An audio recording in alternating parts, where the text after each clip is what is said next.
అయ్యగారు అయ్యగారు మొన్న మీరు ఆఫీస్కి వెళ్ళాక శివాజీ బాబు మన ఇంటికొచ్చాడండి. ఇంటికొచ్చాడా? అవునండి. అదోలా ఉండటంతో అనుమానం వచ్చి చూడకూడదు అనుకుంటున్న కిటికీలోని చూస్తే చూస్తే అమ్మగారి కాళ్ళు పట్టుకుని ఏడ్చాడండి. అమ్మగారు మాత్రం కోపంగా ఏదో అన్నారండి. ఏడుస్తూ వెళ్ళిపోయాడండి.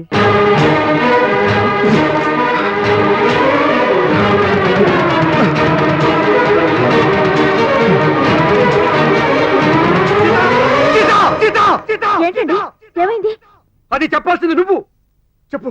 మొన్న శివాజీ ఇంటికొచ్చాడా? రాలేదే.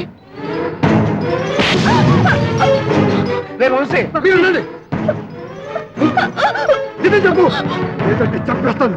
నిజం చెప్తే నన్ను కాదు వాడిని చంపేస్తాను. నరికి పోగులు పెడతాను. వాడు చేసిన పని తెలిస్తే మీరే కాదు ఏ మగాడైనా ఊరుకోడు. మీరు మగాడని అనుకుంటున్నాను. ఏంటి నోటికొచ్చేట్టు వాగుతున్నావు? వాడి మీద నింద వేస్తే నమ్ముతాను అనుకుంటున్నావా? నిందలా? ఇదే నిందలా? ఇవి నిందలు కావండి. ఇంకా పచ్చగానే ఉండి నెత్తరోడుతున్న నిజాలు. ఈ ఘాట్లేంటని మీరు అడిగితే పిచ్చి కుక్క కరిచిందని చెప్పాను, గుర్తుందా? ఆ పిచ్చి కుక్క ఎవరో కాదు, మీరు మీరు మీరు మీరంతా దేవుడని దేవులాడుతున్న మీ ఫ్రెండ్ శివాజీ. చిన్నప్పటి నుంచి మీరు పాలు పోసి పెంచిన ఆ విషపు పురుగు కోరల గుర్తులివి. నాకు తెలుసు. తెలుసా? ఇప్పుడు కాదు, ఎప్పుడో తెలుసు. నీ కారణంగా నేను పడ్డ మానసిక క్షోభని వెయ్యింతలు నువ్వు పడేలా చేసి నిన్ను కుమిలి కుమిలి ఏడ్చేలా చేస్తా. అంతవరకు ఈ సీత నిద్రపోదు, నిన్ను నిద్రపోనివ్వదు.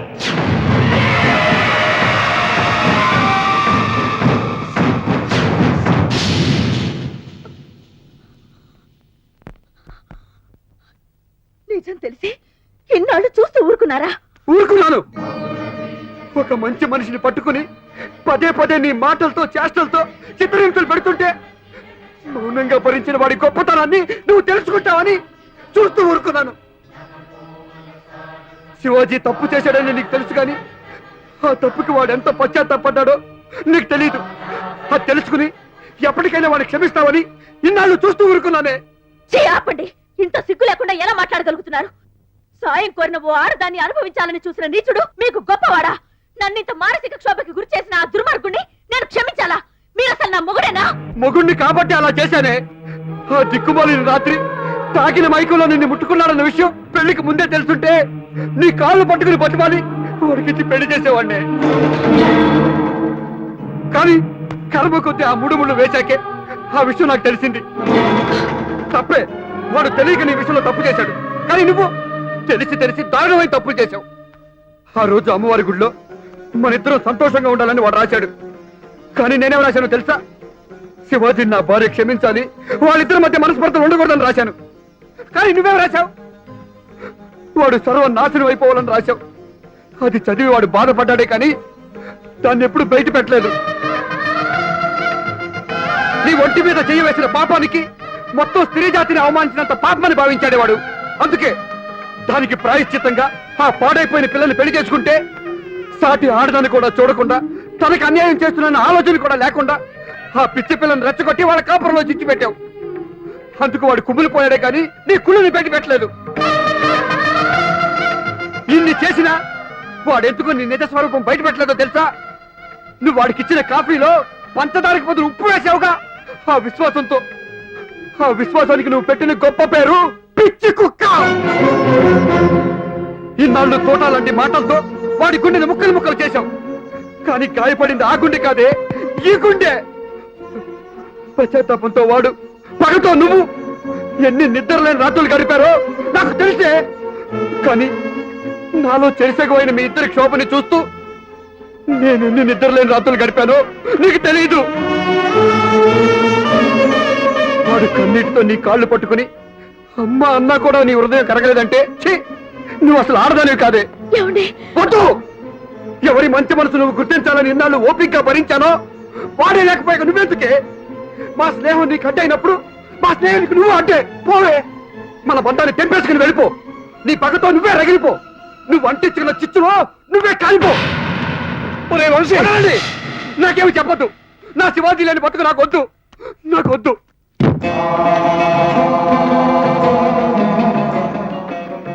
శివాజీ తప్పు చేశాడేమో కానీ తప్పుడు మనిషి కాదమ్మా. వాళ్ళిద్దరిని దూరం చేసి నువ్వు చాలా తప్పు చేశావు. ఎంత పెద్ద పాపానికైనా ప్రాయశ్చిత్తమే పెద్ద శిక్ష అమ్మా. అది వారికి ఎప్పుడో పడింది. క్షమించగలిగే గొప్పతనం మీ ఆడవాళ్ళకి ఇచ్చాడమ్మా ఆ భగవంతుడు. తోడబెట్టిన వాడు తప్పు చేశాడు అనుకుని శివాజీని క్షమించు తల్లి, క్షమించు.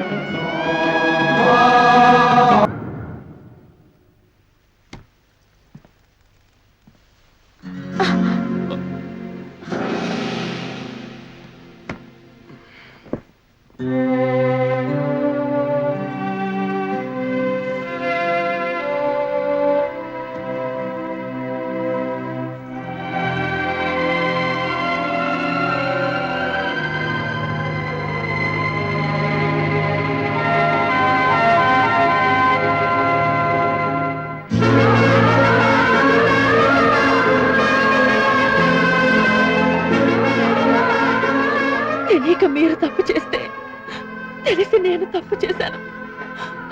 మీ ఇద్దరిని విడదీసి క్షమించడానికి పాపం చేశాను. నా పాపానికి ప్రాయశ్చిత్తం చేసుకొనివ్వండి.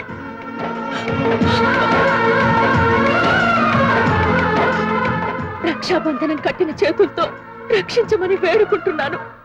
నా భర్తని కాదు, నేను సగాన్ని, నీ ప్రాణాన్ని. ఏమైంది రా వంశీ?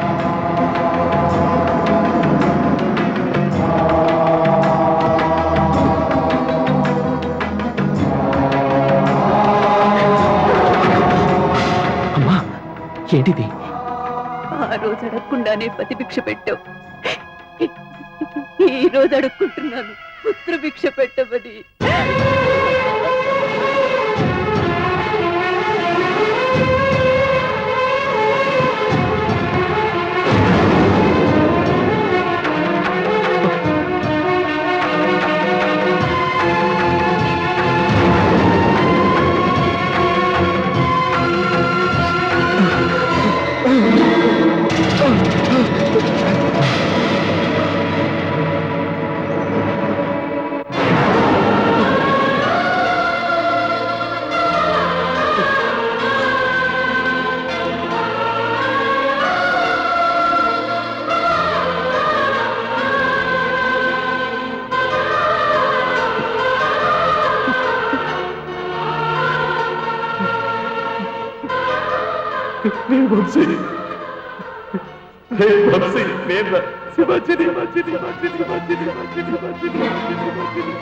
నేను వచ్చేసాను. వంశీ, వంశీ, కళ్ళు తెరవరా వంశీ.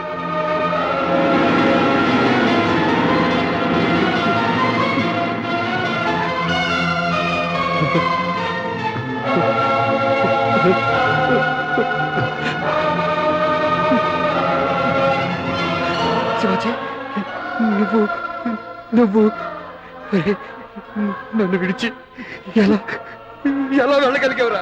నేను నీ ఫ్రెండ్ని కాదురా, పాపత్ముడి. నన్ను నీ చేతులతో చంపేయి. ఈ చేతులకి అవి చేత కావురా. కంటికి చేతికి ఉన్న బంధం లాంటిదిరా మన అనుబంధం. చేతికి దెబ్బ తగిలితే కన్నేడుస్తుంది, కన్నేడిస్తే చేయి తుడుస్తుంది. ఇంకెప్పుడు నన్ను విడిచిపెట్టి వెళ్ళని మాటెవరా?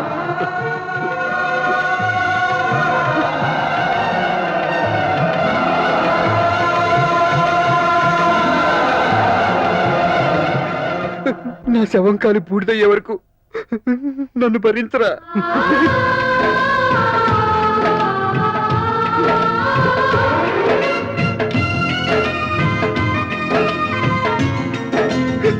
ప్లీజ్ రా, నాతోనే ఉంటానని చెప్పరా, చెప్పరా.